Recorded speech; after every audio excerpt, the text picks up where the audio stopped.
यूहन्ना कहता है यह वह नाम है जिस नाम से तुम्हारे पाप क्षमा हुए। पौलुस कहता है यह वह नाम है जो सारे नामों में महान है। पतरस कहता है पृथ्वी के नीचे और आसमान के नीचे एक ही नाम है जिसके द्वारा हर कोई उद्धार पाएगा। दाऊद गोलियत को कहता है तू तो बाला और तलवार लेके आया है, परंतु मैं उसके नाम से आया हूं। और यह वह नाम है जो सारे नामों में महान है। यह वही नाम है जिससे सहारा मिला है। यह वही नाम है जिससे बरकत पाई है। यह वही नाम है जिसकी वजह से आप जिंदा हैं।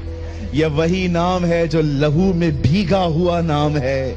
यह वही नाम है जिसकी वजह से हमें पवित्र आत्मा का बपतिस्मा मिलता है।